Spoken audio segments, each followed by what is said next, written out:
एक बहुत बड़े अमीर आदमी का इंतकाल हुआ। जब जनाजा जाने लगा, रास्ते में एक गरीब आदमी ने कहा रुक जाओ। उस अमीर बाप के लड़कों ने सोचा लग रहा हमारे बाप का बहुत बड़ा खास दोस्त है, बहुत बड़ा रिश्तेदार है या कोई करीबी है। बेटों ने कहा जनाजे को रोक दिया जाए। जनाजे को रोका गया, जनाजे को जमीन पर उतारा गया, चारपाई को खोला गया, मरने वाले का चेहरा खोला गया। वो गरीब इंसान उस अमीर इंसान के चेहरे को देख के कहता है साहब दुनिया से जा रहे हो, क्या लेके जा रहे हो? क्या मेरी वो जमीन लेके जा रहे हो जो हड़प के बैठे थे? क्या मेरा वो पैसा लेके जा रहे हो जो आपने लेकर के नाजायज कब्जा कर लिया था? क्या मेरा हक मार के वापस दुनिया से लेके जा रहे हो? क्या लेके जा रहे हो साहब? इतना कहना था, उस अमीर बाप के बेटे ज़ारो कतार रोने लगे। मेरे भाई, ये दुनिया की हकीकत है। न माल साथ में जाएगा, न जमीन साथ में जाएगी, न जायदाद साथ में जाएगी। और इंसान इन्हीं चीजों के लिए आज क्या नहीं करता है मेरे भाई? पड़ोसी पड़ोसी का हक मार रहा है, भाई भाई का हक मार रहा है, भाई बहन का हक मार रहा है, एक दूसरे के हुकूक मारे जा रहे हैं। मेरे भाइयों, अल्लाह से डरो। कयामत के दिन हुकूकुल इबाद का मामला बड़ा खतरनाक होगा। अल्लाह के प्यारे नबी फरमाते हैं लतुअद्दुन्नल हुकूक इला अहलिहा। ओ लोगों, तुम दुनिया में लोगों का हक दे दो वरना कयामत के दिन तुमको देना पड़ेगा। हत्ता युकाद लिशातिल जलहाई मिनशातिल करना। यहां तक कि दुनिया में अगर सींग वाली बकरी ने बगैर सींग वाली बकरी को मारा है, उस पर जुल्म सितम किया है, तो सींग वाली बकरी को भी हिसाब देना पड़ेगा। इसी सीमांचल के इलाके में एक भाई ने मुझको बताया, वल्लाहु आलम वाकया सही भी हो सकता है गलत भी हो सकता है, बताने वाले ने बताया एक आदमी को इलाज के लिए 25,000 रुपये की जरूरत थी। 25,000 रुपया कोई बहुत बड़ी रकम नहीं है। एक गांव में न जाने कितने लोग ऐसे होते हैं जो 25,000 बड़ी आसानी से एक आध दो दिन में कमा लेते हैं। 25,000 की रकम की जरूरत पड़ी। डॉक्टर ने कह दिया पैसा देंगे तब ऑपरेशन होगा। वो बेचारा गरीब आदमी अपने गांव के कुछ पैसे वाले लोगों के पास गया, उनसे पैसे का मुतालबा किया।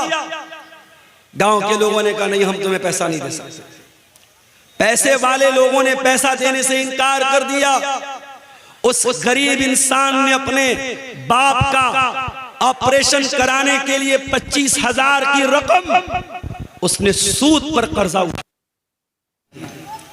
उसके बाद फरमाया वल हरती, और खेती बाड़ी करने वालों को खेती बाड़ी से बड़ी मोहब्बत होती है। जैसे हमारे बनारस में साड़ी का कारोबार होता है, कपड़े का कारोबार। हमारे यहाँ खेती नहीं होती, बनारस शहर में खेती नहीं होती, तो हमारी खेती वही है। बनारस चले जाओ, मऊ चले जाओ, मुबारकपुर चले जाओ, वहां साड़ी का कारोबार होता है, कपड़े का कारोबार होता है, तो वो कपड़ा ही उनकी खेती है। इंसान को अपनी खेती, अपने बिजनेस, अपने व्यापार से बड़ी मोहब्बत होती है। तो अल्लाह ने कितनी चीजों का नाम लिया? औरत, औलाद, सोने चांदी, घोड़े, चौपाए, खेती बाड़ी, इतनी सारी चीजों की मोहब्बत अल्लाह कह रहा है इंसान के दिल में डाली गई है। उसके बाद अल्लाह फरमाता है ज़ालिका मताउल हयातिद दुनिया। ऐ मेरे बंदे, ये जमीन दुनिया में रहेगी, आखिरत में काम ना आएगी। ये जायदाद दुनिया में रहेगी, आखिरत में काम ना आएगी। तेरी औरत दुनिया में तेरे काम आएगी, आखिरत में काम नहीं आएगी। तेरे बच्चे दुनिया में तेरे काम आएंगे, आखिरत में काम नहीं आएंगे। ये सोना चांदी, ये माल औलाद, ये बीवी बच्चे, ये तमाम चीजें दुनिया के अंदर रह जाएंगी। वल्लाहु इंदहु हुस्नुल मआब। अंजाम अगर अच्छा करना है, आखिरत को बेहतर बनाना है, तो वो तो अल्लाह के पास मिलेगी, वो दुनिया में मिलने वाली नहीं है। इंसान 4 पैसे कमाने के लिए हलाल और हराम भूल जाता है। इंसान ये क्यों भूल जाता है? ये पैसा दुनिया से आगे काम आने वाला नहीं है मेरे भाई। ये मकसद आप जरूर पूरा करके जाइएगा और दिल खोल करके मदरसे को अपने सदकात और अतियात से नवाजिएगा। जिन भाइयों ने अब तक इसमें हिस्सा लिया है, अल्लाह उनके सदका खैरात को कबूल फरमाए। जिन्होंने हिस्सा नहीं लिया है, अभी आपके पास मौका है। ये रात का बड़ा सुहाना वक्त है, कबूलियत की घड़ी है। इस घड़ी में आप जब भी इस जलसे से जाएं, इस मदरसे का ताउन करके जाएं। अल्लाह ताला आप सबको इसकी तौफीक अता फरमाए। मेरे भाइयों, कुरान हकीम की एक आयत मैंने आपके सामने पढ़ी है। ये सूरतुल बकरा की आयत है, आयत नंबर 172 है। इस आयत में अल्लाह ताला ने अपने ईमान वाले बंदों को एक हुक्म दिया है, और आज उसी हुक्म के ऊपर हमें कुछ बातें आपके सामने रखनी। आइए पहले कुरान की इस आयत का हम तर्जमा करते हैं, फिर बात को आगे बढ़ाते हैं। कुरान का दूसरा पारा, सूरतुल बकरा, आयत नंबर 172, 172 नंबर की आयत। या अय्युहल्लज़ीना आमनू कुलू मिम्मा फिल अर्दि हलालन। ऐ ईमान वालो, जमीन के अंदर जो हलाल चीजें हैं, जो पाक चीजें हैं, उनको खाओ।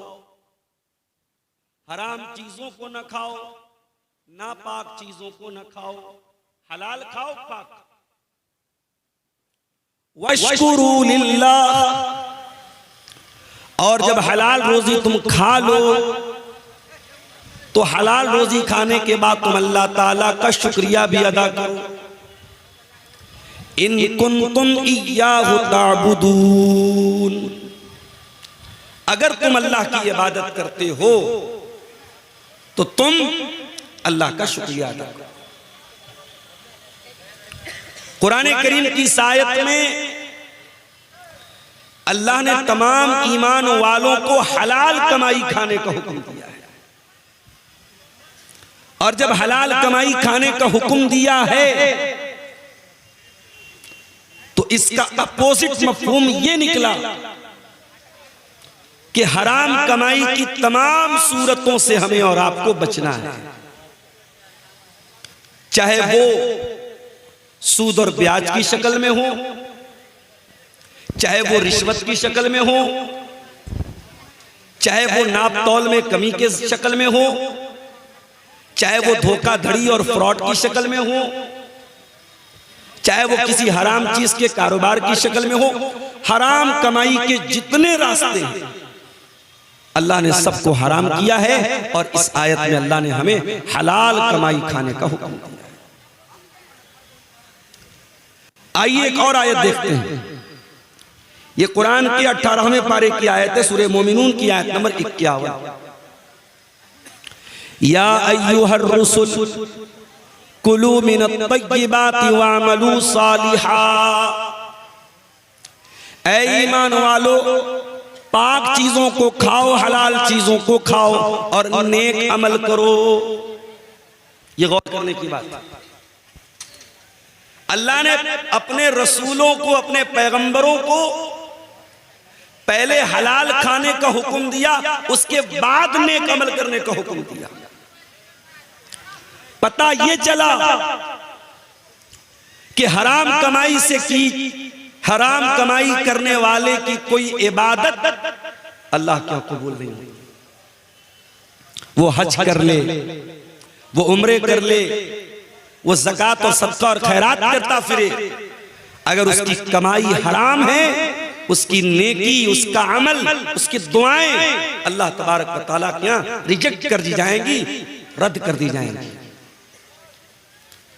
और इसीलिए अल्लाह के प्यारे नबी इन्हीं दोनों आयतों को पढ़ने के बाद कहते हैं, ओ लोगो, इन्नल्लाह तय्यिबुन ला यक़बलु इल्ला तय्यिबा,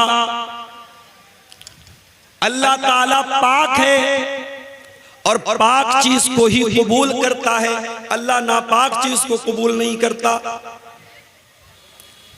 और अल्लाह ताला ने जो हुक्म ईमान वालों को दिया है वही हुक्म अपने रसूलों को दिया है। और उसके बाद अल्लाह के प्यारे नबी ने सूरह बकरा की आयत नंबर 172 और सूरह मोमिनून की आयत नंबर 51 दोनों आयतों को पढ़ा कि देखो अल्लाह ताला ने ईमान वालों को भी हलाल कमाई खाने का हुक्म दिया और अल्लाह ने अपने रसूलों को भी हलाल कमाई खाने का हुक्म दिया। उसके बाद अल्लाह के नबी फरमाते हैं, एक आदमी बहुत लंबा सफर करके आता है, अशासा, उसके बाल परागंदा हो जाते हैं, अगबरा, उसके कपड़े धूल और गर्दो गुबार से डस्ट से अट जाते हैं, उसका कपड़ा बिल्कुल गंदा हो जाता है। यमुद्दु यदैहि, और वो इंसान अल्लाह की बारगाह में हाथ उठा के दुआ करता है और कहता है या रब्बी, ऐ मेरे रब मेरी ये दुआ कबूल कर ले, ऐ मेरे रब मेरी ये दुआ कबूल कर ले। लंबा सफर करके आया है, बाल परागंदा है, कपड़े मैले कुचैले हैं, हाथ उठा के दुआ कर रहा है और ऐ मेरे रब कह के दुआ कर रहा है। यानी कबूलियत के 5 असबाब इकट्ठा हैं, क्योंकि हम सब जानते हैं मुसाफिर की दुआ जल्दी कबूल होती है। और अगर इंसान की जाहिरी हालत अगर खराब है, कमजोर है, इंसान फटा पुराना कपड़ा पहनकर मैले कुचैले कपड़े में और परेशानी में अल्लाह को पुकारता है, उसकी दुआ जल्दी कबूल होती है। इंसान हाथ उठा के दुआ करता है, जल्दी कबूल होती है। इंसान अल्लाह की रुबूबियत का जिक्र करके ऐ मेरे रब कह के दुआ करता है, उसकी दुआ जल्दी कबूल होती है। यहां कबूलियत के 5 असबाब, 5 रीजन इकट्ठा हो गए। सफर भी लंबा करके आया है, कपड़े भी मैले कुचैले हैं, बाल भी परागंदा है, हाथ उठा के दुआ कर रहा है और या रब्बी कह के दुआ कर रहा है। लेकिन उसकी हालत क्या है?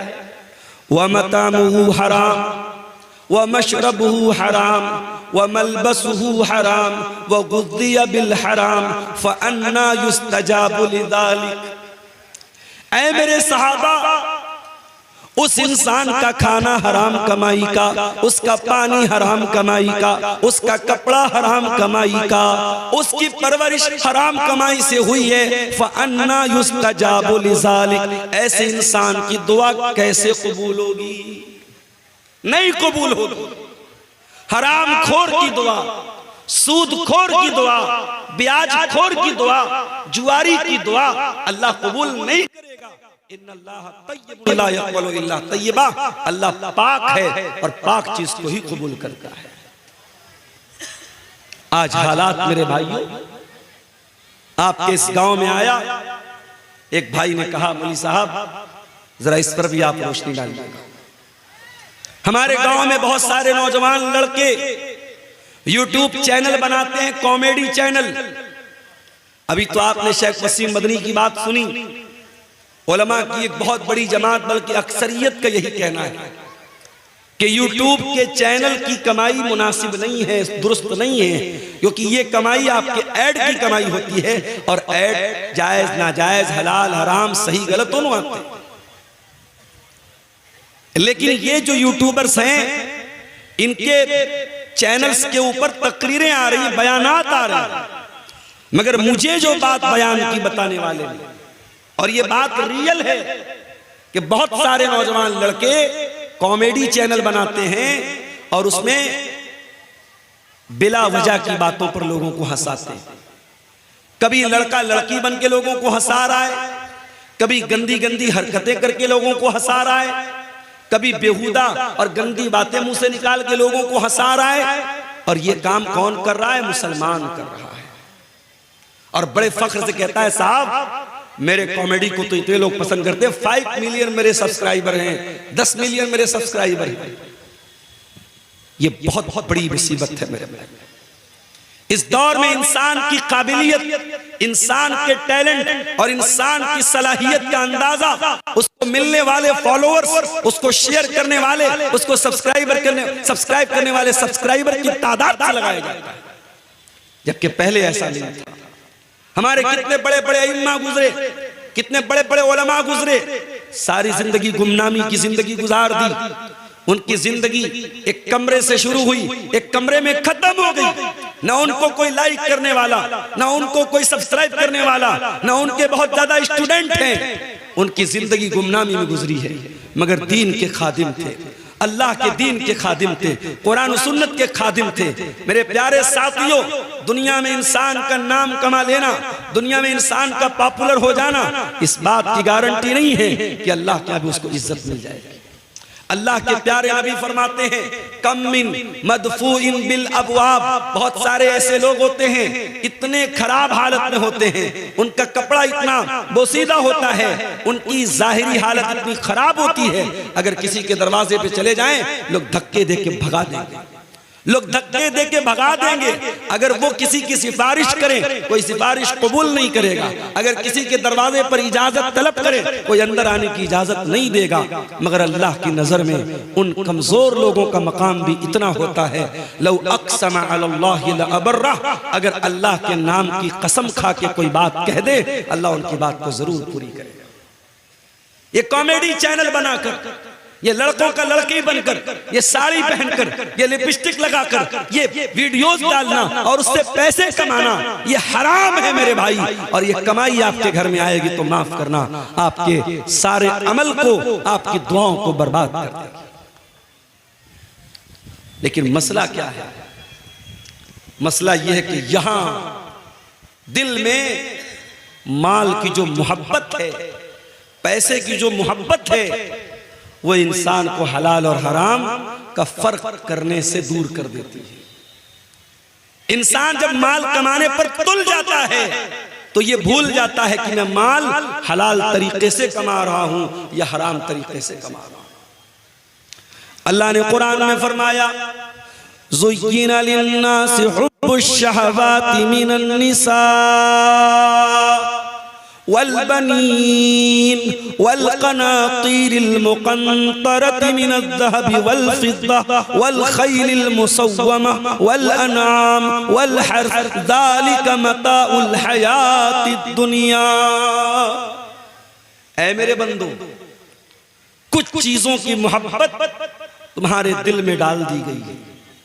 औरत की मोहब्बत, कोई मर्द है, कोई आदमी है, परफेक्ट आदमी है, उसके सीने में आदमी का दिल धड़क रहा है और वो कहे कि साहब मुझे औरतों में इंटरेस्ट नहीं है। झूठ बोल रहा है वो, झूठ बोल रहा है वो। अल्लाह ने बना, अल्लाह कह रहा है कि हमने इंसान के दिल में डाला है औरत की मोहब्बत। वल्बनीन, औलाद की मोहब्बत, शादी हो गई, बेटा पैदा हुआ आपके घर में, अब आप ये कहें कि साहब मुझे बेटे की मोहब्बत नहीं है, मुझे बेटे की चाहत नहीं है, ये नहीं हो सकता। औरत की मोहब्बत, औलाद की मोहब्बत अल्लाह ने आपके दिल में नेचुरली, प्राकृतिक रूप से, कुदरती तौर पर, नेचुरल तौर पर अल्लाह ने आपके दिल में डाली। वल्क़नातीरिल मुक़न्तरति मिनज़्ज़हबि वल्फ़िद्दा, और सोना चांदी की मोहब्बत भी इंसान के दिल में डाली गई है और हमारी माँ बहनों के दिल में थोड़ी ज्यादा डाली गई है। औरत को सोना ला के दे दो, हाय हाय हाय खुश हो जाएगी। जितनी भी नाराज हो, सोने का एक झुमका ला के दे दो, सोने की एक ईयररिंग ला के दे दो, सोने की नाक की नथिया ला के दे दो, हाय हाय मेरा शौहर तो सबसे अच्छा शौहर। कुरान कह रहा है औरत जेवरात में पलती है, जेवरात में बड़ी होती है, औरत को सोने चांदी से बड़ी मोहब्बत है। उसके बाद फरमाया वल खैलिल मुसव्वमती, और मेरे बंदो तुम्हारे दिल में घोड़े की मोहब्बत भी डाल दी गई है। ऐसे घोड़े जो बहुत उम्दा घोड़े हो, बहुत अच्छे घोड़े हो। किसी जमाने में घोड़े की सवारी होती थी, आज के जमाने में कार की सवारी है, बाइक की सवारी है। आज 4 पैसा इंसान के पास होता है, पहले सोचता है कार खरीद लूं, बाइक की ताकत है बाइक खरीद लूं, और बाइक खरीद नहीं सकता तो शादी कर लेता हूं, जहेज में तो मिल ही जाएगी कि नहीं मिलेगी। गरीब घर में भी शादी करेगा तो 1.5-2 लाख की बाइक तो मिल ही जाएगी। बोलो भाई शेरशाबादियों, सीमांचल के लोगों, बड़े पक्के अहले हदीस हैं साहब। मुझे यहाँ के लोगों ने बताया कैश तो कम चलता है, कैश भी चलता है, यहां जहेज में कहीं कहीं कैश भी चलता है। और बेगैरती की हद ये है, बेशर्मी की हद ये है कि ससुराल से कैश मिलता है और ये इंसान अपनी बीवी का मेहर भी उसी रकम से अदा करता है। अरे बेगैरत, तुझे क्या जरूरत है शादी करने की? तू 4 चूड़ी पहन घर में बैठ। जब तेरे पास इतना दम नहीं है, जब तेरे पास इतनी ताकत नहीं है कि अपनी बीवी से निकाह करके उसको मेहर दे सके, तो तुझे कोई जरूरत नहीं शादी करने की। तो जिंदगी भर कुंवारा बैठ, चूड़ी पहन के बैठ जा। ये बेगैरती है। ससुराल से पैसा लेके उसे मेहर दे रहे हो। शादी के मौके पर तेरे बदन की शेरवानी तेरे ससुराल के कपड़े की, दुल्हन का जोड़ा ससुराल के कपड़े का। तो तू किस लिए शौहर बना है? तू किस लिए निकाह कर रहा है? तू किस लिए इजाबो कबूल कर रहा है? तू बेगैरत है। तेरी शर्म और हया, तेरी गैरत को तेरे बाप ने जहेज के बदले गिरवी रख दिया। तो ये चल रहा है साहब। अहले हदीस हाथ बराबर सीने पर बांध रहे, आमीन पूरी बुलंद आवाज से बोल रहे हैं, मगर जहेज में बाइक चल रही है। और अगर दामाद थोड़ा हाई फाई है, हाई स्कूल का टीचर है, बिहार बोर्ड के मदरसे का सरकारी टीचर है, तब क्या पूछना है साहब? तब तो बेटी देने वाला सोचेगा इसकी तो लाइफ सेट है, इसको बाइक क्या कार दे देंगे, कार भी मिल जाती है।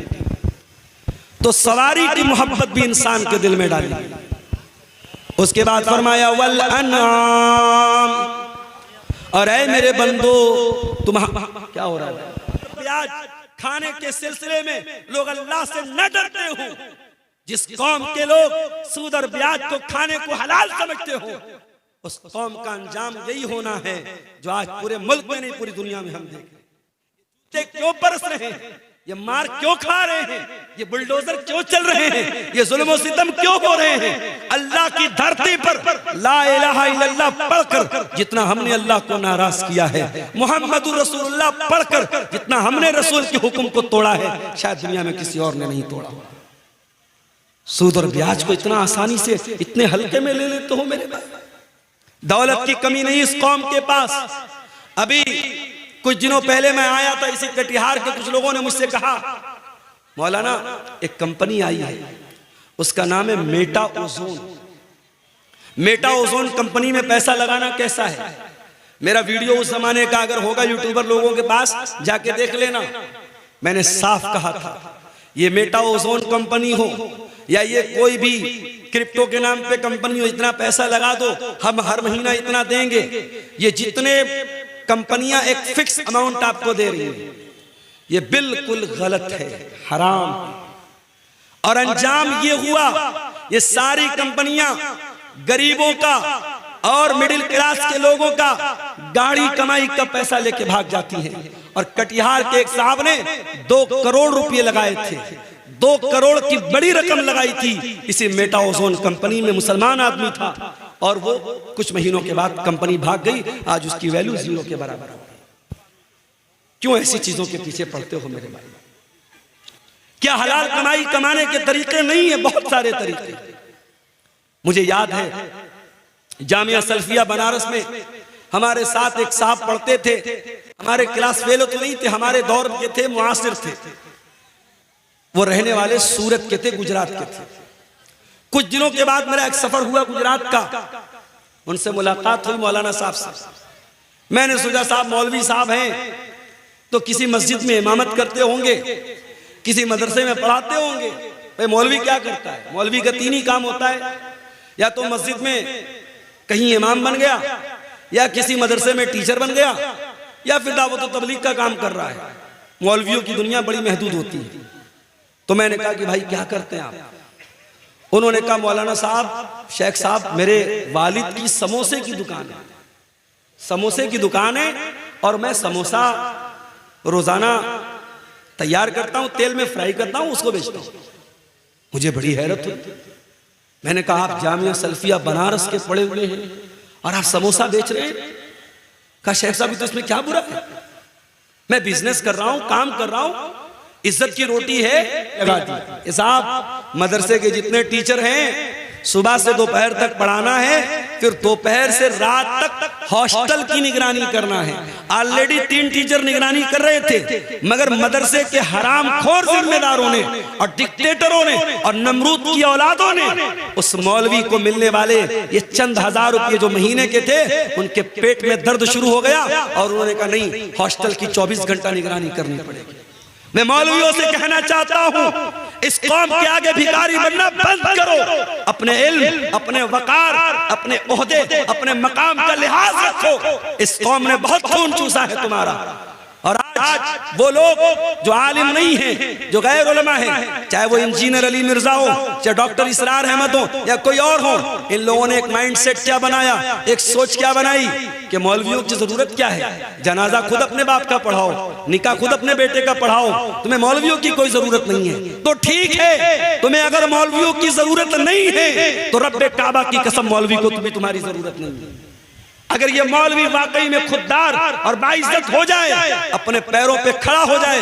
हमने लॉकडाउन में देखा कितने मौलवी जो मदरसे के टीचर थे, जो मस्जिदों के इमाम थे, बड़ी मामूली तनख्वाहों पर गुजारा करते थे। लॉकडाउन लग गया, सारी दुनिया ठप पड़ गई। मदरसे के जिम्मेदारों ने कह दिया साहब हमारे पास तनख्वाह नहीं है। मस्जिद की कमेटी ने कह दिया हमारे पास तनख्वाह नहीं है। अरे प्राइवेट कंपनियों ने भी अपने मुलाजिम को आधी तनख्वाह दी थी, मगर इन मदरसों के जिम्मेदारों ने, इन मस्जिद की कमेटी वालों ने यह भी नहीं सोचा कि ये आलिम कहाँ जाएगा, ये मौलवी साहब कहाँ जाएंगे। लॉकडाउन लगा हुआ है, इनके बीवी बच्चे क्या खाएंगे। कितने मौलवियों ने, बेचारों ने कर्जे लेके जिंदगी गुजारी है, लोगों से मदद मांग के गुजारा किया है। लॉकडाउन ने सिखा दिया कि आत्मनिर्भर बनना पड़ेगा, सेल्फ डिपेंड बनना पड़ेगा। और मैं कई उलमा को जानता हूं लॉकडाउन के बाद जिन्होंने तिजारत को अपनाया है, जिन्होंने बिजनेस को अपनाया है।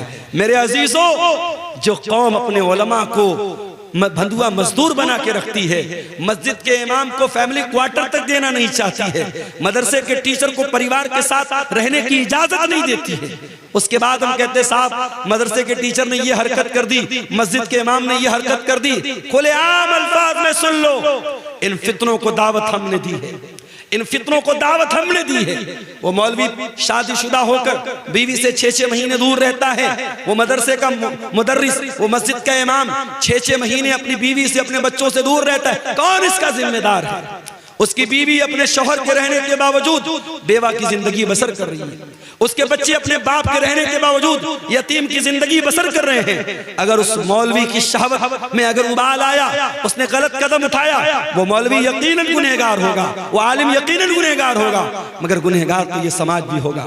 गुनहगार तो हम और आप भी होंगे कि हमारे पास अपने बच्चों के साथ तो रहने के लिए इंतजाम है, अपने उलमा के लिए फैमिली क्वार्टर का इंतजाम नहीं करते। मेरे भाइयों, अगर मस्जिद के इमाम के लिए फैमिली क्वार्टर का इंतजाम नहीं करते तो माफ करो, हटा दो इमाम को, खुद ही नमाज पढ़ो और पढ़ाओ, मत रखो इमाम को। आप फितनों को दावत मत दो मेरे अजीजों, ये दौर फितनों का दौर है और इस दौर का बहुत बड़ा फितना माल का फितना है। अल्लाह के प्यारे नबी ने फरमाया लिकुल्लि उम्मतिन फितना व फितनतु उम्मती अल माल, हर उम्मत का एक फितना होगा और मेरी उम्मत का फितना क्या होगा? माल होगा। और अल्लाह के नबी ने यह भी फरमाया याती अलन्नासी ज़मानुन ला युबालिल मरउ मिन ऐना खज़ल माल अमिन हलालिन अम मिन हराम। लोगों पर एक जमाना ऐसा भी आने वाला है, माल कमाने वाला इस बात की परवाह नहीं करेगा कि माल कहां से कमा रहा है, हलाल तरीके से कमा रहा है या हराम तरीके से कमा रहा है। हलाल के बहुत सारे तरीके हैं मेरे भाई। अगर आपके पास पैसा है, आपके पास टाइम नहीं है, शरीयत ने एक तरीका रखा है मुजारबत का। मुजारबत किसका मतलब क्या होता है? पैसा मेरा रहेगा, टाइम किसी और का लगेगा, एनर्जी किसी और की लगेगी। मैंने 1 लाख रुपया किसी को दे दिया कि भाई 1 लाख रुपया ले लो और इससे बिजनेस करो, और बिजनेस में जो प्रॉफिट होगा आधा तुम ले लेना, आधा हम ले लेंगे, लेकिन लॉस होगा तो लॉस का जिम्मेदार मैं रहूंगा, तुम नहीं रहोगे। और जो भी मुनाफा होगा परसेंटेज तय किया जाए, पैसा तय न किया जाए। अगर पैसा तय करेंगे तो गलत हो जाएगा। अगर कोई ये तय कर ले कि मैं 1 लाख रुपया दे रहा हूं और हर महीने तुम हमको 1000 दोगे, तो ये गलत हो जाएगा। हाँ, हर महीने जो भी प्रॉफिट होगा 50% तुम ले लो, 50 मैं ले लेता हूं, 60 तुम ले लो, 40 मैं ले लेता हूं। परसेंटेज तय कर सकते हैं, पैसा तय नहीं कर सकते। और प्रॉफिट में दोनों शेयर होंगे, लेकिन लॉस में सिर्फ पैसा लगाने वाला शेयर करेगा और जो मेहनत कर रहा है वो लॉस में शरीक नहीं होगा। ये भी कायदा है शरीयत का, कानून है शरीयत का। अगर इस कायदे की रोशनी में हलाल तरीके से हम मुजारबत करें तो बहुत पैसा कमा सकते हैं। मगर मसला ये है, आज इंसान अखलाकी तौर पर इतना गिर चुका है कि अगर मुजारबत के लिए मैंने किसी को पैसा दिया 1 लाख रुपया, तो वो कभी नहीं शो करेगा कि प्रॉफिट हो रहा है। वो कहेगा मौलवी साहब लॉस हो रहा है। एक इंसान दूसरे इंसान पर भरोसा करने को तैयार नहीं है, क्योंकि अखलाक इतना गिर चुका है मेरे भाइयों। इंसान धोखा देने में, फ्रॉड करने में देर नहीं करता है। मुसलमान ये भूल गया, उसके नबी का फरमान है, मन गशना फलैसा मिन्ना, जो धोखाधड़ी करे, जो फ्रॉड करे, जो अपने मुसलमान भाई के साथ गलत तरीके से व्यवहार करे, वो हम में से नहीं है। मुसलमान ये भूल गया। अल्लाह का कलाम कहता है, वैलुल लिल मुतफ्फिफीन अल्लज़ीना इज़ा क़तालू अलन नास यस्तौफून व इज़ा कालूहुम औ वज़नूहुम युख़सिरून। बर्बादी है नाप तौल में कमी करने वालों के लिए। नाप तौल में कमी का मतलब सिर्फ यही नहीं होता कि तराजू में डंडी मार ली जाए, सामान कम तौल के दिया जाए। नाप तौल में कमी का एक मतलब ये भी है कि जब अपना फायदा नजर आए, अपना मफाद नजर आए, तो इंसान दोनों हाथों से फायदा वसूल ले। और जब सामने वाले को फायदा देने की बात आए तो इंसान रास्ता बदल दे, अपने लिए अलग मेयार और सामने वाले के लिए अलग मेयार। ये भी नाप तौल में कमी है मेरे भाइयों। और कुरान कहता है नाप तौल में कमी करने वालों के लिए बर्बादी है।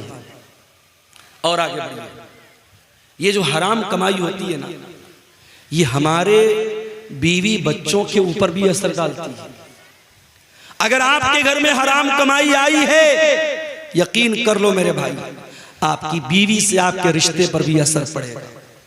बच्चे नाफरमान हो जाएंगे, माँ बाप की सेहत गिर जाएगी, घर का सुकून खत्म हो जाएगा। बात सलफ कहते हैं कि मैं अपने गुनाहों का असर अपनी बीवी के अखलाक में और अपनी सवारी के फिसलने में महसूस करता हूं। जब मैं कोई गुनाह करता हूं तो अपनी सवारी के फिसलने में और अपनी बीवी के अखलाक में उसका असर महसूस करता हूं। हराम कमाई घर में आएगी मेरे भाई, आपकी जात पर, आपके बच्चों पर, आपके परिवार पर उसका असर पड़ेगा। आपको तो ये लग रहा है कि लाख रुपए पर मैंने 10,000 रुपया ब्याज कमा लिया, मगर मेरे रब का कलाम क्या कहता है, यमहकुल्लाहु रिबा व युर्बिस सदक़ात। अल्लाह सूद और ब्याज को मिटाता है, अल्लाह सूद और ब्याज की बरकत को खत्म करता है, अल्लाह सदका खैरात को बढ़ाता है। तुम्हें यह लग रहा है मैंने मदरसे में 1000 रुपया चंदा दे दिया, मेरा 1000 कम हो गया, और तुम्हें यह लगता है कि मैंने 1000 रुपया ब्याज के जरिए कमा लिया, मेरे अकाउंट में 1000 रुपया बढ़ गए। तेरे कैलकुलेटर में बढ़ गया, अल्लाह के कैलकुलेटर में जो तू पैसा ब्याज से कमा रहा है वो बढ़ा नहीं है, वो घट रहा है। और हम देखते हैं मेरे भाई, जिन घरों में हराम की कमाई आती है, पैसे की दौलत की रेल पेल होने के बावजूद उन घरों में सुकून नहीं होता। उन घरों की लड़कियां बेपर्दा होने लगती हैं, उन घरों के लड़के बेहया होने लगते हैं, उन घरों का चैन और सुकून बर्बाद हो जाता है। बनारस के साड़ी के कारोबार में हमने देखा, एक जमाना था जब हाथ से लोग करगे पर, मशीन नहीं थी उस जमाने में, हाथ की करगे होती थी और उस पर लोग साड़ी तैयार करते थे। और रात में मशीन नहीं चलती थी, रात में काम नहीं होता था, सुबह फजर के बाद लोग बैठते थे और शाम तक काम करते थे, और एक आदमी घर में कमाता था, पूरा घर आराम से खाता था। आज मशीन का दौर आ गया, आज रात भर मशीन भी चल रही है। बनारस चले जाओ, मऊ चले जाओ, भिवंडी चले जाओ, खटर खटर पटर पटर की आवाज रात भर मिलेगी आपको। मेहनत 24 घंटा हो रही है, बाप भी मेहनत कर रहा, बेटा भी मेहनत कर रहा, सारे भाई भी मेहनत कर रहे, बरकत खत्म हो गई मेरे भाई, बरकत खत्म हो गई, कमाने वाले हाथ बढ़ गए मगर घर के अंदर कमाई में कोई बरकत नहीं। ऐसा क्यों है? क्योंकि अब हलाल और हराम की कोई तमीज नहीं है। अब पैसा आना चाहिए, हलाल तरीके से आए चाहे हराम तरीके से आए। मेरे भाइयों याद रखो, ये सूद और ब्याज का पैसा अगर आपके घर में आया है, एक बहुत शक्ल आम हो रही है सूद और ब्याज की, जिसको हमारे यहाँ ग्रुप लोन बोलते हैं। ग्रुप लोन की शक्ल बिहार और झारखंड में बड़ी तेजी से राइज हुई है और बड़े अफसोस की बात यह है कि ये लोन सिर्फ औरत को दिया जा रहा है। औरतों को इकट्ठा करके उनसे साइन करवाया जाता है, बैंक का कर्मचारी आता है, हर हफ्ते औरतों से पैसा लेता है, बड़ी आसानी से 25,000 50,000 का अमाउंट मिल जाता है। अरे अल्लाह के बंदो, अल्लाह के बंदो, अल्लाह से डरो। तुम्हारे समाज में लाखों की तादाद में ऐसे लोग हैं, अगर चाहें एक कोऑपरेटिव तंजीम बना लें, एक कोऑपरेटिव बैंकिंग सिस्टम बना लें और बगैर ब्याज के ये छोटी छोटी रकम भरोसेमंद आदमी को तहकीक करने के बाद, जिसको कोई बिजनेस स्टार्ट करना हो, कोई काम स्टार्ट करना हो, ये 25-50 हजार की रकम देके काम स्टार्ट कर दें। शरीयत कहती है आप लोगों का काम शुरू करा दो, लोगों को भीख मांगने पर और लोगों को सूद खाने पर मजबूर मत करो। आज सूद और ब्याज, बड़ी मामूली रकम पर सूद और ब्याज खाया जा रहा है और घर की औरतों को उसमें इन्वॉल्व किया जा रहा है। हराम कमाई की एक शक्ल और भी है, और वो क्या है? किसी दूसरे की जमीन पर नाजायज कब्जा कर लेना। उत्तर प्रदेश में एक बहुत बड़े बाहुबली थे, अब इस दुनिया में नहीं है, मैं नाम नहीं लूंगा। अगर आप अक्लमंद होंगे, समझदार होंगे तो समझ जाएंगे। आज लोग कहते हैं साहब मुसलमान थे, मुसलमान थे, बड़ा जुल्म हुआ, मगर उनका ट्रैक रिकॉर्ड जब उठा के देखो, उनका जब इतिहास उठा के देखो तो मालूम ये हुआ कि उनका काम क्या था। जिस जमीन पर हाथ रख दिया वो जमीन उनके बाप की हो गई, जमीन उनके बाप की हो गई। जमीन मुसलमान की हो, गैर मुस्लिम की हो, जहां पे वो साहब आ गए, चलो हटो भाई फला के आदमी है, जमीन छोड़ दो, जमीन छोड़ दो। जिस खेत पे हाथ रख दिया वो खेत उनके बाप का, जिस जमीन पे हाथ रख दी वो जमीन उनके बाप की। और ये काम करने वाला सीना ठोक के मुसलमानों से कहता है मैं तुम्हारा लीडर हूं, मैं तुम्हारा लीडर हूं। ऐसे लीडर अगर हो, हमें नहीं चाहिए ऐसे लीडर, हमें नहीं चाहिए ऐसे लीडर जो लोगों के माल पर नाजायज कब्जा करे। माफ करना मेरे भाइयों, अल्लाह के प्यारे नबी की हदीस है, मन गय्यरा मनार अल अर्ज़ी लान अल्लाहु मन गय्यरा मनार अल अर्ज़ी।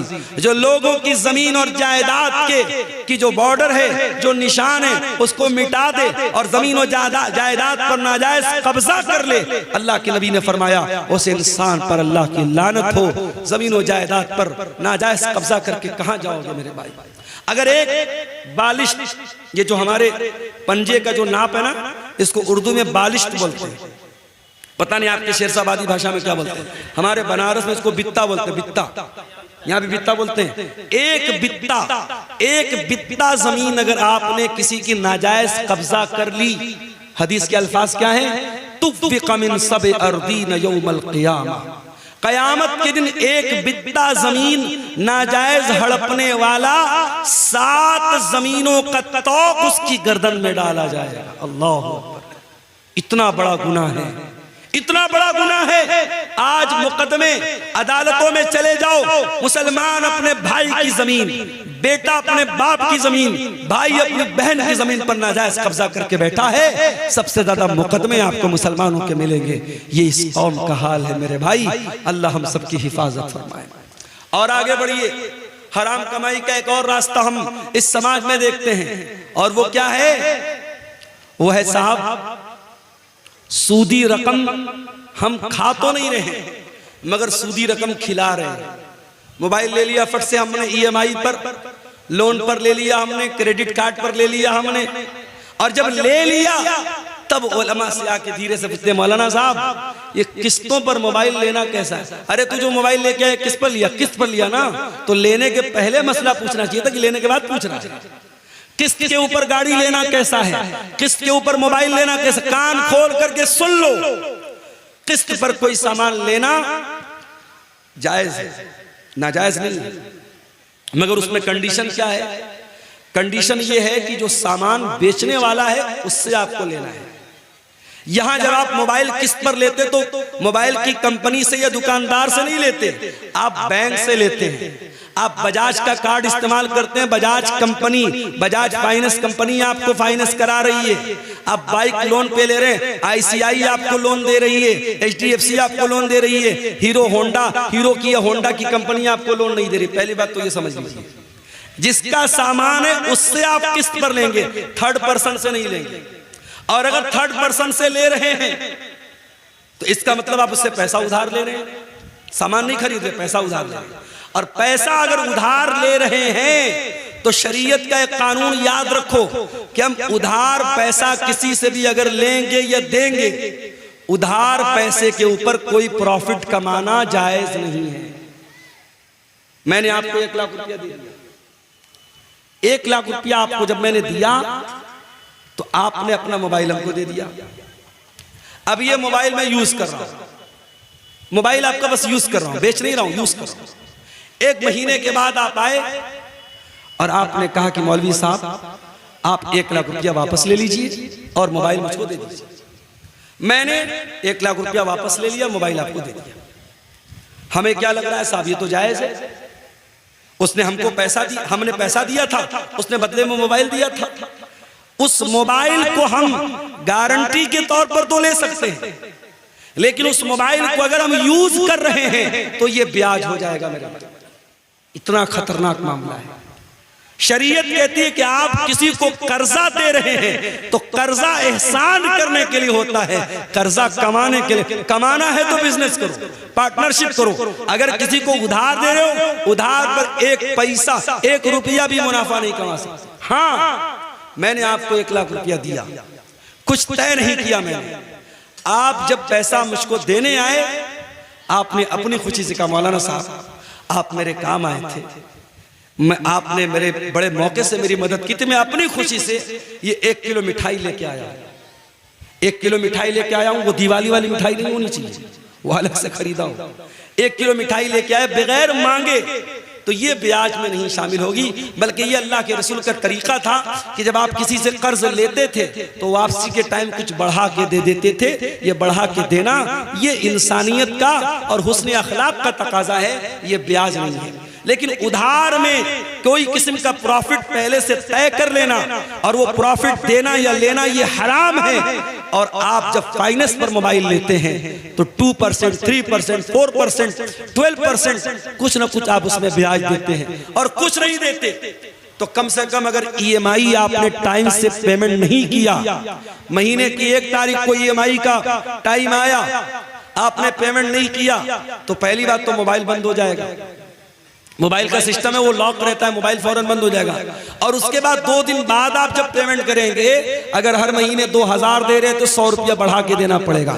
ये जो बढ़ा के आप दे रहे हैं ये क्या है? यही सूद है, यही ब्याज है। और एक मोबाइल के लिए आप ब्याज दे रहे हैं। अल्लाह के प्यारे नबी फरमाते हैं लानल्लाहु आकिल रिबा व मुकिलहु व कातिबहु व शाहिदैहि। आपने फरमाया सूद खाने वाला, सूद खिलाने वाला, सूद लिखने वाला, सूद की गवाही देने वाला, सब पर अल्लाह की लानत। और आपने फरमाया सब बराबर हैं, हम सवा, सब बराबर हैं।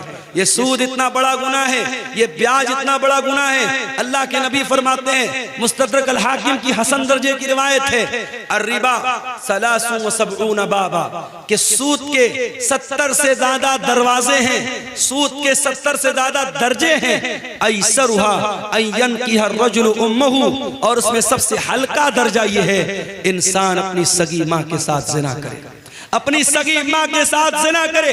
कौन तसव्वुर नहीं कर सकता इंसान अपनी सगी माँ के साथ जिना, तो बड़ी दूर की बात है, उसको गलत नजर से देख भी नहीं सकता इंसान। सूद और ब्याज खाना अपनी सगी माँ के साथ जिना करने से बड़ा पाप है मेरे भाई। और ये पाप आज का मुसलमान धड़ल्ले से कर रहा है, रोजा नमाज करके कर रहा है, माथे पर सजदे का निशान लगा के कर रहा है, चेहरे पर दाढ़ी रख के कर रहा है। खबरदार मेरे भाई, इस सूद और ब्याज से बाज आ जाओ, बाज आ जाओ। इस हराम कमाई से अपने घरों को, अपने दामन को बचा जाओ। और आगे बढ़िए मेरे भाइयों, सहाबे किराम को देखिए। हजरत अबू बकर सिद्दीक, उनका एक गुलाम था, वो एक मर्तबा खाने की कोई चीज लाता है। हजरत अबू बकर सिद्दीक को देता है। हजरत अबू बकर मुंह में डाल लेते हैं। वो कहता है अबू बकर, क्या आपको मालूम है ये मिठाई जो मैंने आपको खिलाई ये कैसी थी? मैं दौरे जाहिलियत में लोगों की किस्मत का हाल बताया करता था और आज मुझे वही उसी दौर का एक आदमी मिल गया, इसका काम कभी मैंने किया था और उसी दौर के तोहफे के तौर पर ये मिठाई उसने दी थी जो मैंने ला के आपको दे दी और आपने खा ली। हजरत अबू बकर को जैसे ही अंदाजा हुआ कि ये कमाई हराम की है, उन्होंने फौरन अपने मुंह में हाथ डाला और उस मिठाई को, उस मीठी चीज को अपने हलक के नीचे उतरने न दिया, उल्टी करके कह करके बाहर निकाल दिया। ये सहाबे किराम थे। और यही नहीं, हमारे प्यारे नबी सल्लल्लाहु अलैहि वसल्लम अपने घर वालों को भी हलाल और हराम की बड़ी सख्ती से तालीम देते थे। आपके नवासे हजरत हसन रजी अल्लाह ताला अन्हु 5 साल के बच्चे हैं और मस्जिद के अंदर खेल रहे थे। खेलते खेलते मस्जिद के अंदर सदका की खजूरें आके रखी हैं, सदका की खजूर आके रखी है। हजरत हसन ने खजूर उठाई और खजूर उठा के मुंह में डाल ली। 5 साल के बच्चे को क्या पता कि खजूर कैसी है? उसको खजूर नजर आई, उसने उठाई, मुंह में डाल ली। नबी की नजर पड़ गई, नबी की नजर पड़ गई। नबी चाहते तो अपने बच्चे के, अपने नवासे के हाथ से छीन लेते, उसके मुंह में से निकाल लेते, मगर नबी ने तरबियत क्या की मेरे भाइयों। अल्लाह के प्यारे नबी ने अपने 5 साल के नवासे से फरमाया, बेटा थूक दे, बेटा मुंह से निकाल दे। अमा शऊरता अन्ना लाना कुल सदका, ऐ मेरे बच्चे क्या तू नहीं जानता कि हम सदका नहीं खाते? मेरे बच्चे ये सदका की खजूर है और तू नबी का नवासा है, तू नबी के अहले बैत में से, क्या तुझे मालूम नहीं कि तेरे नबी के ऊपर और नबी के अहले बैत के ऊपर सदका हराम है? सदका हराम है, नबी के अहले बैत पर सदका हराम है। ये तालीम दी है जनाब मोहम्मद रसूलुल्लाह सल्लल्लाहु अलैहि वसल्लम ने अपने 5 साल के नवासे। ये एहतियात थी मेरे भाई। बनारस में मुझे बहुत अच्छी तरीके से याद है, एक जमाना था, ये जो कपड़ा होता ना, कपड़ा, कुछ कपड़े ऐसे बनते थे बनारस में जिस पर मोर बना रहता था। मोर बना है या चिड़िया बनी है या बंदर बना है या कोई भी तस्वीर बनी।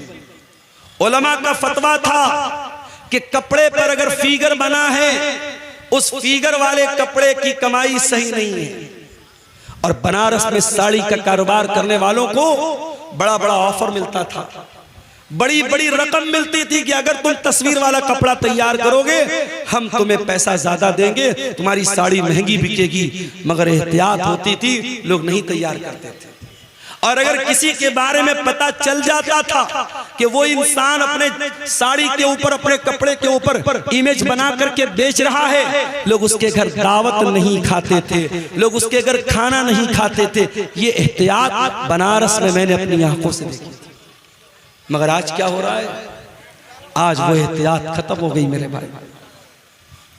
आज एहतियात का दौर खत्म।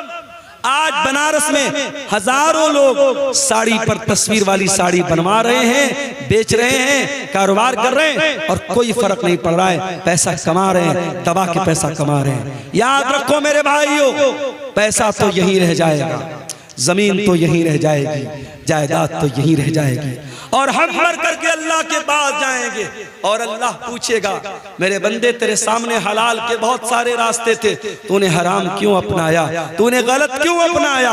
इसलिए कि कयामत के दिन 5 सवालों का जवाब दिए बगैर अब्दुल गफ्फार को भी फुर्सत नहीं है, शेख वसीम मदनी को भी फुर्सत नहीं है, हमारे उलमा को भी फुर्सत नहीं है, आपको भी मोहलत नहीं है। 5 सवालों का जवाब तो सबको देना है। क्या सवाल होगा?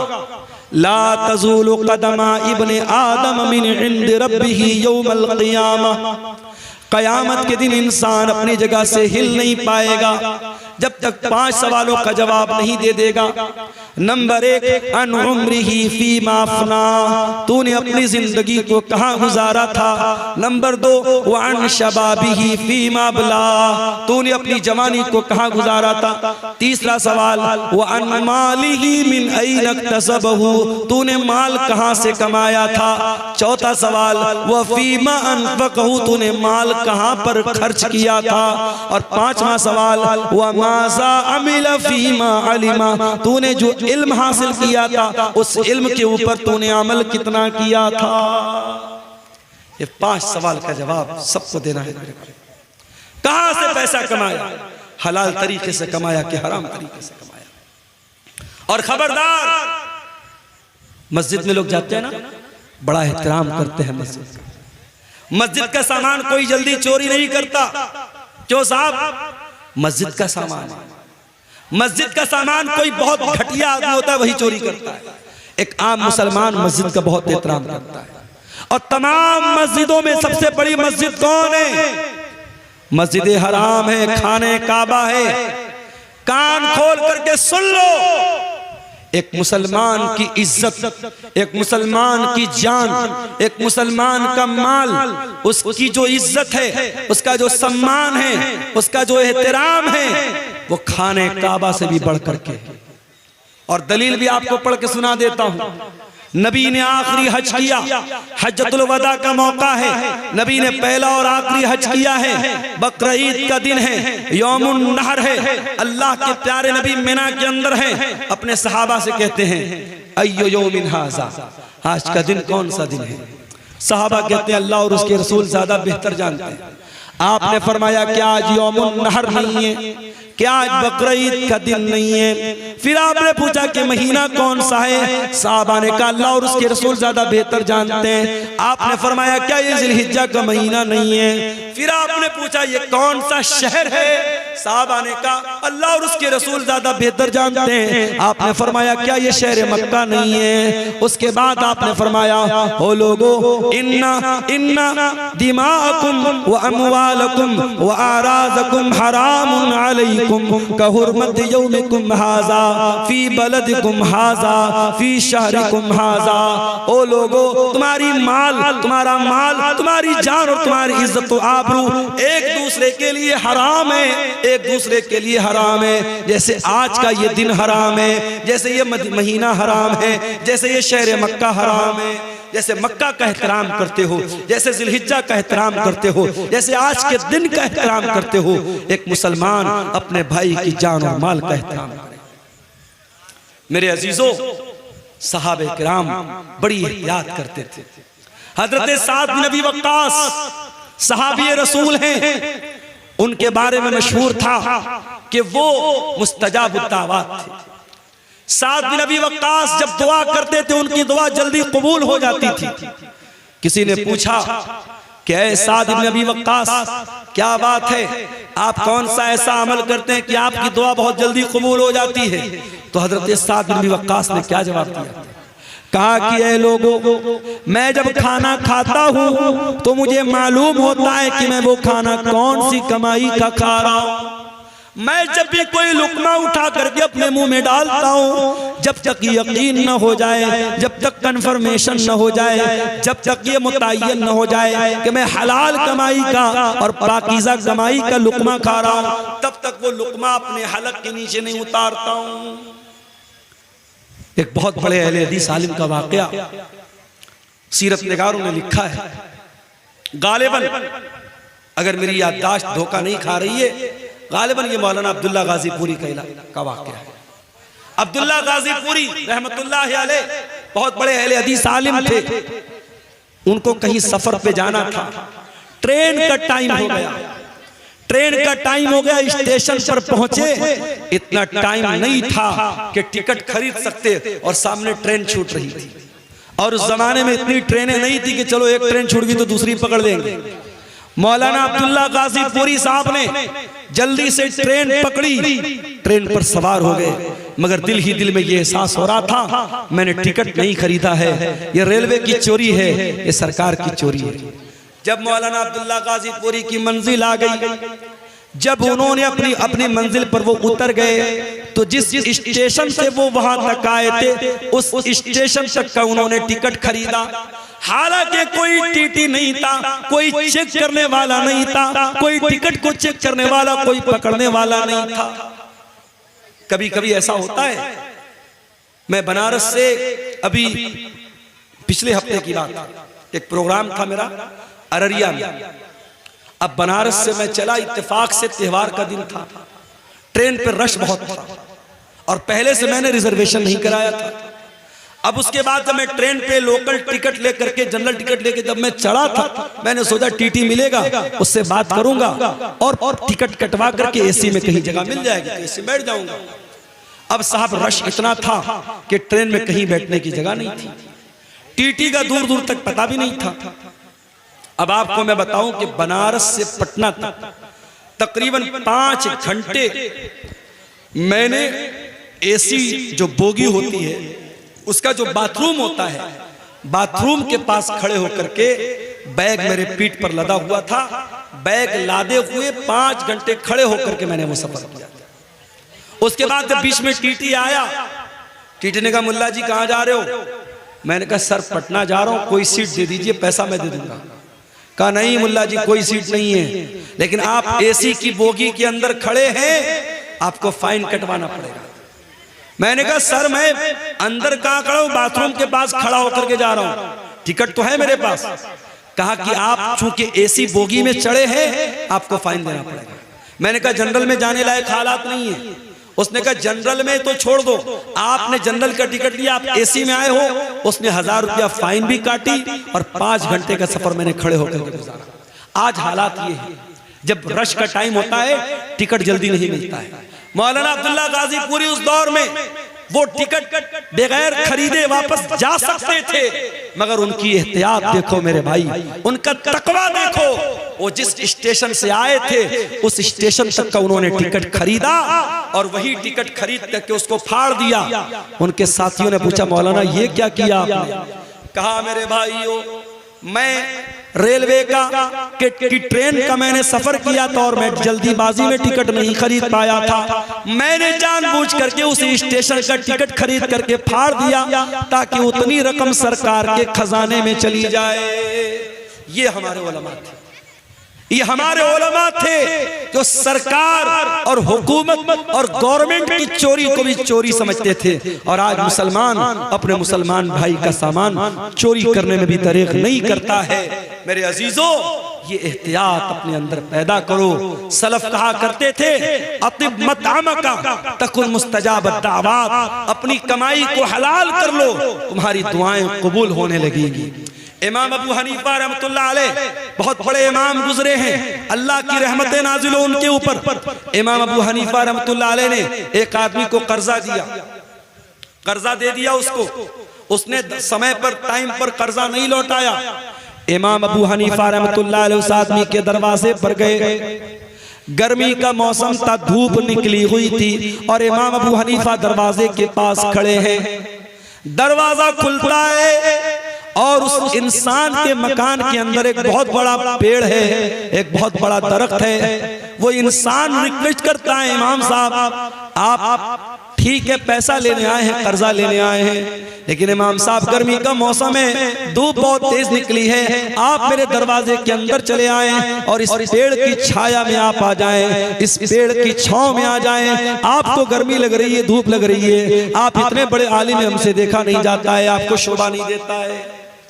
इमाम अबू हनीफा कहते हैं ऐ मेरे भाई तूने अगर मेहमान के तौर पर बुलाया होता मैं तेरे घर में भी आया होता, तेरे पेड़ के नीचे खड़ा भी होता और एक गिलास पानी भी मैंने पिया होता, मगर मैं मेहमान बन के नहीं आया हूँ, मैं अपना कर्जा लेने के लिए आया हूँ। और मुझे इस बात का डर है अगर मैं तेरे मकान के अंदर दाखिल हो गया और तेरे पेड़ की छांव में मैं आ गया तो ये भी एक तरीके का प्रॉफिट हो जाएगा, ये भी एक तरीके का मुनाफा हो जाएगा। और मैंने चूंकि तुमको कर्जा दिया है और कर्जे पर अगर मैंने ये प्रॉफिट हासिल कर लिया, ये मुनाफा मैंने हासिल कर लिया, तो मुझे इस बात का डर है कि कहीं ये भी सूद और ब्याज में शामिल न हो जाए।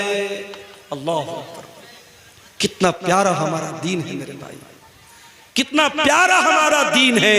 कितनी एहतियात करते थे हमारे असलाफ कि किसी को पैसा उधार दिया है तो उसके मकान के पेड़ की छांव में भी जाना उन्होंने गवारा नहीं किया। इमाम अहमद इब्न हंबल के पास एक औरत आती है, गौर से सुनना ये वाकया। इमाम अहमद इब्न हंबल के पास एक औरत आती है। ऐ इमाम अहमद इब्न हंबल एक मसला पूछ रहे हैं, आपके पास आई, क्या मसला है? ऐ इमाम अहले सुन्नत, ऐ इमाम अहमद इब्न हंबल, मसला यह है कि मैं कपड़ा तैयार करती हूँ, कपड़ा बुनती हूँ, और मैं दिन में भी काम करती हूँ, रात में भी काम करती हूँ। दिन में सूरज की रोशनी में काम करती हूँ, रात को मैं चिराग जला करके चिराग की रोशनी में काम करती हूँ। ऐ इमाम अहमद इब्न हंबल, जब कपड़ा तैयार हो जाता है तो कपड़े की क्वालिटी में कुछ कपड़ा जो सूरज की रोशनी में तैयार होता है उसकी क्वालिटी थोड़ी अलग होती है, और जो कपड़ा चिराग की रोशनी में तैयार होता है उसकी क्वालिटी में थोड़ा फर्क होता है। ऐ इमाम अहमद इब्न हंबल, मैं मसला पूछने आई हूँ, जब मैं ये कपड़ा मार्केट पे बेचने जाऊंगी, जब मैं इस कपड़े को बाजार में बेचने जाऊंगी, तो क्या मुझे ये क्लियर करना पड़ेगा, क्या मुझको ये बताना पड़ेगा कि इस कपड़े का कौन सा हिस्सा मैंने सूरज की रोशनी में तैयार किया है और कौन सा कपड़ा मैंने रात के चिराग की रोशनी में तैयार किया है।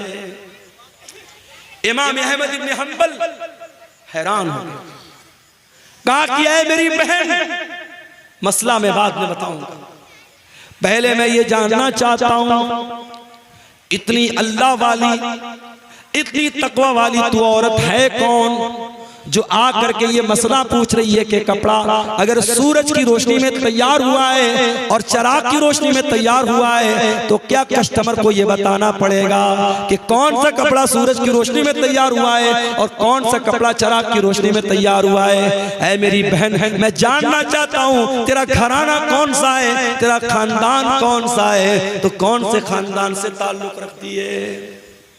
उस औरत ने कहा, ऐ इमाम अहमद इब्न हंबल, मैं इमाम बिश्र अल हाफी की बहन हूं। उस दौर के एक बहुत बड़े इमाम थे इमाम बिश्र अल हाफी, मैं उनकी बहन हूं।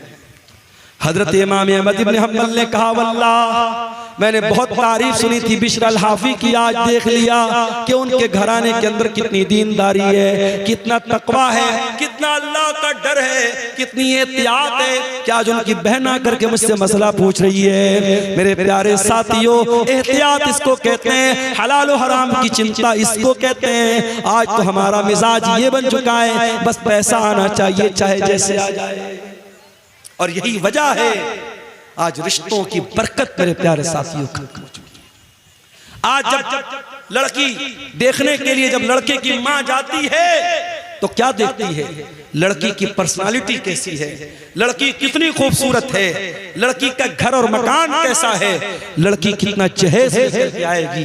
काश हमने लड़की के घर वालों का तकवा देखा होता, लड़के की दीनदारी देखी होती और मुत्तकी और परहेजगार लड़की को बहू बना के घर में लाते तो शायद आज हालात वो न होते जो आज अपनी आंखों से हम और आप देख रहे हैं। हजरत उमर फारूक का वो वाक़या याद कीजिए। हजरत उमर फारूक अपने दौर में गश्त पर निकले, एक मकान के पास से गुजरते एक लड़की की आवाज आ रही है। लड़की की माँ अपनी लड़की से कह रही है, बेटी दूध में उठ करके पानी मिला दे, सुबह हम दूध का कारोबार करने जाएंगे, दूध बेचने जाएंगे, रात बहुत हो चुकी है, तू जल्दी से दूध में पानी मिला दे। लड़की कहती है, अरे अम्मी जान, क्या आपको पता नहीं है अमीरुल मोमिनीन का ऑर्डर आया है, हजरत उमर का हुक्म आया है, दूध में पानी मिलाना जुर्म है, दूध में पानी मिलाना अपराध है, हमें मार्केट में शुद्ध दूध बेचना है, हमें प्योर दूध बेचना है, हमें खालिस दूध बेचना है, हमें दूध में कोई मिलावट नहीं करनी है। माँ ने कहा, बेटी यहाँ कौन सा उमर हमको देख रहा है, या कौन सा उमर देख रहा है, रात का सन्नाटा है, रात का टाइम है, अंधेरा है, ऐ मेरी बच्ची तू जाके दूध में पानी मिला दे, उमर को पता भी नहीं होगा कि हम क्या कर रहे हैं। बेटी ने कहा, मेरी प्यारी अम्मी जान, ठीक है, हजरत उमर फारूक हमको नहीं देख पा रहे हैं, उनको पता भी न चलेगा, फ़इन्ना रब्ब उमर यराना, अगर उमर हमको नहीं देख रहे हैं, ऐ अम्मी जान उमर का रब तो हमको देख रहा है। ऐ मेरी प्यारी माँ, अमीरुल मोमिनीन नहीं देख पा रहे हैं, लेकिन रब्बुल आलमीन तो देख रहा है, अल्लाह तो देख रहा है, अल्लाह को क्या जवाब देंगे। मेरी प्यारी माँ, तू इस सवाल का जवाब दे दे, मैं दूध में पानी मिलाना बंद, मैं दूध में पानी मिलाने के लिए तैयार हो जाऊंगा। जब बेटी ने ये जवाब दिया, माँ खामोश, माँ खामोश हो गई। मेरे भाइयों, तरबियत करो तो ऐसी करो कि आपके बच्चे जहां आपसे गलती हो, आपके बच्चे आपकी सुधार कर दें, आपकी इस्लाह कर दें। बेटी ने जब ये जुमला कहा है, माँ खामोश हो गई। हजरत उमर फारूक ने मकान का नंबर नोट कर लिया, मकान की निशानी नोट कर ली। घर आए, सुबह को सारे बच्चों को इकट्ठा किया। कहा है मेरे प्यारे बच्चों, कल जब मैं रात में गश्त पर निकला था, मैं एक लड़की के मकान के पास से गुजरा था। मैंने लड़की की और उसकी माँ की बातचीत को सुना है। मेरे बच्चों, मैं नहीं जानता वो लड़की कितनी खूबसूरत है, मैं नहीं जानता वो लड़की कौन से खानदान से उसका ताल्लुक है, मैं नहीं जानता उसका हसब व नसब कैसा है, इतना जानता हूँ वो लड़की बहुत अल्लाह वाली है और मैं उस लड़की को अपने घर की बहू बनाना चाहता हूँ। अब तुम बताओ, तुम में से कौन उससे निकाह करेगा? अल्लाह, लड़की की शक्ल भी नहीं देखा है, लड़की का खानदान भी नहीं देखा है, लड़की का दीन देखा है, और हजरत उमर बहू बनाने को तैयार हैं। और बेटे भी ऐसे हैं, एक बेटा आगे बढ़ता है, उसका नाम आसिम था, आसिम बिन उमर। उसने कहा, अब्बा जान, मैं शादी कर लूंगा उस लड़की के साथ, आप मेरा निकाह करा दीजिए। हजरत उमर ने उस लड़की को बहू बनाया, और दुनिया की तारीख ने, दुनिया की नजरों ने देखा, उसी लड़की की नस्ल से आगे चल करके एक इंसान पैदा होता है जिसको दुनिया उमर बिन अब्दुल अजीज के नाम से जानती है, जिसको दुनिया उमर सानी के नाम से जानती है। मेरे प्यारे साथियों, जब माएँ मुत्तकी होंगी, जब माएँ दीनदार होंगी, जब बाप दीनदार होंगे, तो फिर उनसे पैदा होने वाली औलाद के बारे में आप उम्मीद कर सकते हैं कि वो भी दीनदार होगी। जब माँ और बाप के अंदर हलाल और हराम का फर्क नहीं होगा, जब माँ को इस बात की चिंता नहीं है कि घर में जो पैसा आ रहा है वो हलाल का आ रहा है या हराम का आ रहा है, जब बाप पैसा कमाने के पीछे अंधा बन चुका है और हर तरीके का अल्लम गल्लम, सूद, ब्याज, रिश्वत, हराम का पैसा घर में आ रहा है, और उस पैसे से जब अपने बच्चों की परवरिश करेंगे, तो अल्लाह के नबी क्या फरमाते हैं कि जिस जिस्म की परवरिश हराम कमाई से होगी, फन्नारु औला बिही, वो जिस्म जहन्नम की आग पे कयामत के दिन जहन्नम की आग में डाला जाएगा। मेरे अजीजों, अपने बच्चों को हराम कमाई से बचाओ, अपने बच्चों को हलाल कमाई खिलाओ, अपने बच्चों के बदन में हलाल कमाई का खून दौड़ाओ। हमारे नबी ने सारी जिंदगी हलाल और पाकीज़ा चीजों को खाने की तालीम दी है। हमारे नबी के दुनिया में आने का एक मकसद ये भी था, वयज़अनु मिस्रहुम वलगलाल लती कानत अलैहिम। मेरा नबी हलाल चीजों को तुम्हारे लिए, पाकीज़ा चीजों को तुम्हारे लिए हलाल करने आए थे। मेरे नबी नापाक चीजों को तुम्हारे लिए हराम करने आए थे, और मेरे नबी तुम्हारे कंधे के ऊपर, तुम्हारे ऊपर जो जंजीरें थी, जो बेड़ियां थी, उन बेड़ियों से तुमको आजाद करने के लिए दुनिया में आए थे। नबी आए थे इसीलिए ताकि हराम चीजों की बेड़ियों और जंजीरों से हमें आजाद कर दें। मेरे भाइयों, हराम कमाई की इन जंजीरों से अपने दामन को बचा लो। आज वल्लाह हमारे घरों के सुकून को ये हराम कमाई बर्बाद कर रही है। और मैं फिर से कहता हूं, हर हराम का एक हलाल अल्टरनेट शरीयत में मौजूद है। आप सूद और ब्याज अगर हराम है तो आप ये मत समझिए कि मौलवी साहब अगर सूद हराम है तो हमारे पास पैसा है तो हम क्या करें। मैंने उसका हलाल अल्टरनेट आपको बताया। आप मुजारबत कीजिए, आप पार्टनरशिप पर कारोबार कीजिए, हलाल तरीके से बिजनेस कीजिए। अगर आप सूद पर कर्जा का लेन देन नहीं करते हैं, बगैर सूद के आप कर्जे का लेन देन कीजिए। आज बहुत सारे शहरों में इस्लामी बैतुल माल कायम है और बहुत सारे लोग मिल करके उसमें ताउन करते हैं, और छोटे छोटे अमाउंट जो गरीब लोग होते हैं, जो मिडिल क्लास के लोग होते हैं, जिनको छोटा मोटा काम करने के लिए पैसे की जरूरत पड़ती है, उनको सूद और ब्याज से बचाने का ये काम आप कर सकते हैं। और याद रखो मेरे भाइयों, ये बड़े बड़े जलसे कराने से बड़ा काम है।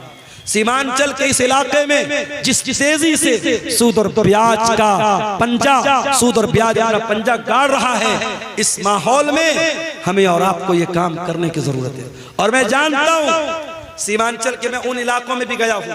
अररिया के इलाके में मैं गया, पटना से बाई कार में गया था। 7 घंटे मुझको लगे थे। इतना खराब रास्ता था, टेढ़ा मेढ़ा पुल था, पुल जब खत्म हुआ, जब गांव आया तो गांव जाने के लिए एक बड़ा मामूली सा पुल बना हुआ था जिस पर सिर्फ पैदल या बाइक से जा सकते थे। 4 व्हीलर को इस पार हम लोगों ने रोका, बड़ी मुश्किल से सफर तय करके वहां हम पहुंचे थे। बड़े पिछड़े हुए इलाके भी हैं, कुछ सरकारों की भी मेहरबानी है, रास्तों का बड़ा मामला खराब है, मगर इसी सीमांचल के इलाके में शादी ब्याह पर लाखों करोड़ों खर्च करने वाले लोग भी मौजूद हैं। और अभी जैसा कि मैंने बताया कि एक हराम कंपनी में 2 करोड़ की रकम एक मुसलमान ने लगाई थी। अगर हम हराम चीजों में 2-2 करोड़ रुपया लगा सकते हैं तो मेरे भाई एक ऐसी चीज, एक तंजीम आप बना लें, एक बैतुल माल आप बना लें और समाज के ज्यादा नहीं 100 लोग मिल करके अगर 1000-1000 रुपया भी इकट्ठा करके उसमें इन्वेस्ट करें, 1 लाख रुपया उन्होंने उसमें डाल दिया, 100 लोगों ने मिलकर के 1000-1000 डाला, 1 लाख रुपया आ गया। अब इस 1 लाख का आपको क्या इस्तेमाल करना है? कोई भी गरीब आदमी जिसको 10,000 5,000 रुपए की जरूरत है, आप पहले वेरीफाई कर लें, तहकीक कर लें, उस इंसान के कुछ पेपर वगैरह ले लें ताकि वो बेईमानी ना कर सके और बगैर ब्याज के उसको पैसा दें। ये काम आप अगर करें, वल्लाह बता रहा हूं, बहुत सारे घरों में ये जो ग्रुप लोन है, ये जो बंधन लोन है और ये छोटे छोटे अमाउंट जो लोन पर लिए जा रहे हैं और हमारे मुसलमानों के गरीब घरों को सूद और ब्याज की चक्की में पीसा जा रहा है, ये लानत मेरे भाइयों खत्म हो सकती है। बस कदम आगे बढ़ाने की देर है। मैं इसी कटिहार के इलाके में गांव के लोगों ने मुझे बताया कि वहां मस्जिद और ईदगाह बनाने की बात आई। गांव के लोगों ने बहुत छोटा अमाउंट, शायद 100 रुपया या कितना 10 रुपया शायद बता रहे थे कि एक परिवार में जितने लोग हैं हर आदमी की तरफ से 10 रुपया देना है। हर आदमी, एक परिवार में अगर 10 लोग हैं तो 100 रुपया देना है, परिवार में 7 लोग हैं 70 रुपया देना है। 10-10 रुपया इकट्ठा करके हर हफ्ता कई लाख रुपए उस गांव के लोगों ने इकट्ठा किया, कब्रिस्तान की जमीन खरीदी, ईदगाह की बाउंड्री की और अभी और भी काम वो लोग करने जा रहे हैं। आपके करीब के किसी गांव के लोगों ने मुझे बताया। तो ये काम, इस तरीके के काम हम कर सकते हैं मेरे भाइयों। आपको कदम बढ़ाने की और हिम्मत करने की जरूरत है। मैं जानता हूं शेरशाहबादी कौम के अंदर अल्लाह ताला ने बहुत सलाहियत दी है, इस सलाहियत का सही इस्तेमाल कीजिए। अपने समाज में होने वाली बुराइयों से मेरे भाइयों अपने आप को बचाइए। एक साहब सवाल कर रहे हैं कि यूट्यूब की कमाई हराम है तो कॉमेडियन यूट्यूब का पैसा मदरसे में दान करना कैसा है, और ड्रीम 11 का जीता हुआ पैसा मदरसा मस्जिद में दान करना कैसा है। जाहिर है अगर मदरसे वालों को पता है कि ये पैसा ये हराम कमाई का दर है, मदरसे वाले ना ले, और अगर मदरसे वालों को नहीं पता और मदरसे वालों ने ले लिया तो उनका लेना तो गलत नहीं है, मगर देने वाले को कोई सवाब नहीं मिलेगा। भाई कोई चोर अगर चोरी करे और चोरी का मकसद क्या बयान करे कि मैं अमीरों का पैसा चुरा करके गरीबों की मदद कर रहा हूं, तो भाई मदद करने का ये कोई तरीका नहीं है। तो जब इस तरीके के कॉमेडी वीडियो बना करके पैसा कमाना दुरुस्त नहीं है तो फिर उसकी कमाई भी दुरुस्त नहीं है और उस कमाई से आपका दान करना और सदका करना भी सही नहीं है। वल्लाहु आलम बिस्सवाब। तो मेरे अजीजों, ये हराम कमाई के बारे में चंद बातें मैंने आपके सामने रखी थी और आप ये बात देखिए कि हमारी शरीयत में हराम कमाई और हलाल कमाई के ताल्लुक से इतनी एहतियात बताई गई है कि अल्लाह के प्यारे नबी सल्लल्लाहु अलैहि वसल्लम ने जहन्नम की वईद बयान की है उन लोगों के बारे में जो लोगों का माल नाजायज तरीके से खा लेते हैं।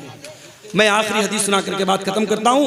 अल्लाह के नबी ने सहाबा से कहा कि ऐ मेरे सहाबा, क्या तुम जानते हो मुफलिस कौन है, गरीब कौन है? सहाबा ने कहा अल्लाह के नबी, अल्लाह और उसके रसूल ज्यादा बेहतर जानते हैं, आप ही बता दीजिए। आपने फरमाया मेरी उम्मत के अंदर गरीब आदमी वो होगा, मेरी उम्मत में मुफलिस इंसान वो होगा जो कयामत के दिन रोजा, नमाज, ज़कात सब लेकर के आएगा। वयअती क़द शतम हाज़ा व ज़रब हाज़ा व अकल माल हाज़ा व क़ज़फ़ हाज़ा, किसी का माल हड़पा होगा, किसी को गाली दी होगी, किसी पर तोहमत लगाई होगी, किसी पर बहतान लगाया होगा, हराम तरीके से लोगों का माल कमाया होगा। उस इंसान के बारे में अल्लाह के नबी फरमाते हैं उसकी नेकियां हकदारों को दे दी जाएगी। कयामत के दिन दुनिया की करेंसी नहीं चलेगी। यहाँ गांधी जी के फोटो वाला नोट चल रहा है, आखिरत में नोट नहीं चलेगा। जैसे आप हज करने जाते हैं, उम्रा करने जाते हैं, इंडिया की करेंसी आप एयरपोर्ट से ही चेंज कर लेते हैं या वहां सऊदी एयरपोर्ट पे जाके चेंज कर लेते हैं, क्योंकि आपको मालूम है कि सऊदी में सऊदी रियाल चलेगा, दुबई में दुबई का दिरहम चलेगा और इसी तरीके से कुवैत में कुवैत का दीनार चलेगा। आखिरत में जो करेंसी होगी मेरे प्यारे साथियों, वो नेकी और गुनाह की करेंसी होगी। अगर हमने किसी का हक मारा है, उसकी हमारी नेकियां उसको दे दी जाएंगी। और जब हमारी नेकियां खत्म हो जाएंगी, अल्लाह के प्यारे नबी फरमाते हैं फ़इन फ़नियत हसनातुहु, अगर उसकी नेकियां खत्म हो जाएंगी और फिर भी हकदारों का हक बाकी रह जाएगा, तो क्या किया जाएगा? फिर उन लोगों के गुनाह इसके ऊपर लादे जाएंगे जिनका हक इसने मारा है, जिनकी जमीन को इसने हड़पा है, जिनको गाली दी है, जिनको बुरा भला कहा है, जिन पर तानो तशरीह की है, उनके गुनाह इसके ऊपर लादे जाएंगे। और वो इंसान जो दुनिया से नेकी का पहाड़ लेके आया था, अब गुनाहों के बोझ के नीचे दबा होगा और सुम्मत तुरिहा फिन्नार, फिर उसको जहन्नम के अंदर फेंक दिया जाएगा और डाल दिया जाएगा। इसलिए मेरे अजीजों, हराम कमाई से अपने दामन को बचा लो।